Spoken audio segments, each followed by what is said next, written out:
आपण पाहत आहात EDTV, बातमी अशी जिच्यावर तुम्ही ठेवणार विश्वास. देहदान म्हणायला किती सोपा शब्द आहे ना. ते करण्यासाठी स्वतःचं काळीज दुसऱ्याला देण्याची तयारी असावी लागते. आणि असा अवलिया लाखांमध्ये नव्हे तर करोडोंमध्ये एखादाच असतो. समाजातील कालबाह्य झालेल्या रूढी, परंपरा, विचारसरणी यांना फाटा देणारा न म्हणता त्या नव्याने रुजविणारा हा अवलिया म्हणजे मिलिंद विश्वनाथ कुलकर्णी. फक्त देहदान करूनच त्यांनी समाजासमोर आदर्श ठेवला नाही, तर त्यांनी आंतरजातीय विवाह देखील केला होता.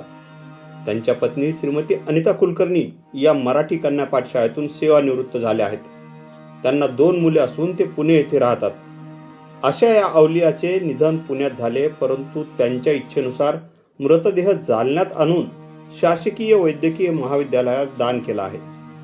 आणि खऱ्या अर्थाने LICचे जे ब्रीद वाक्य आहे, जिंदगी के साथ भी जिंदगी के बाद भी, हे खरं करून दाखवलं आहे.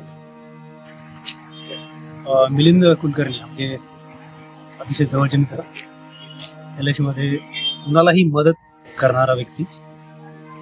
आणि अशा व्यक्तीचं ज्यावेळी आपल्या धार्मिक परंपरेनुसार त्यांच्यावरती अंत्यसंस्कार न करता देहदान त्यांनी केलेलं आहे, या कृतीमधून आपल्याला हे जाणवतं की ती व्यक्ती जिवंत असताना तर इतरांना मदत करतच होती, परंतु ज्यावेळी त्यांनी हे आधीच त्यांनी लिहून ठेवलेलं की माझ्या मृत्यूनंतर माझा देह हा दान करण्यात यावा, जेणेकरून माझ्या देहावरती मेडिकल कॉलेजचे विद्यार्थी काही संशोधन करतील किंवा त्याला शिकायला मिळेल.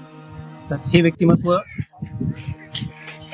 वैचारिक पातळीवर वेगळ्या उंचीचं होतं, म्हणूनच ते देहदान करण्याचा निर्णय त्यांनी घेतला. समाजामध्ये असे व्यक्ती विरळ असतात की जे सर्वसामान्यपेक्षा वेगळा विचार करतात आणि आपला जिवंतपणे जर आपण समाजासाठी उपयोगी यावंच, परंतु आपल्या मृत्यूनंतर सुद्धा आपल्या देहाचं काहीतरी चीज व्हावं किंवा त्यापासून कोणातरी शिकता यावं. LIC मध्ये विकास अधिकारी कार्यरत होते. पुरे 42-43 वर्ष त्यांना सेवा करण्याची संधी मिळाली. याचा अर्थ ते अतिशय खूप कमी वयामध्ये, अगदी कमी वयात LIC ला त्यांनी जॉईन केलं होतं.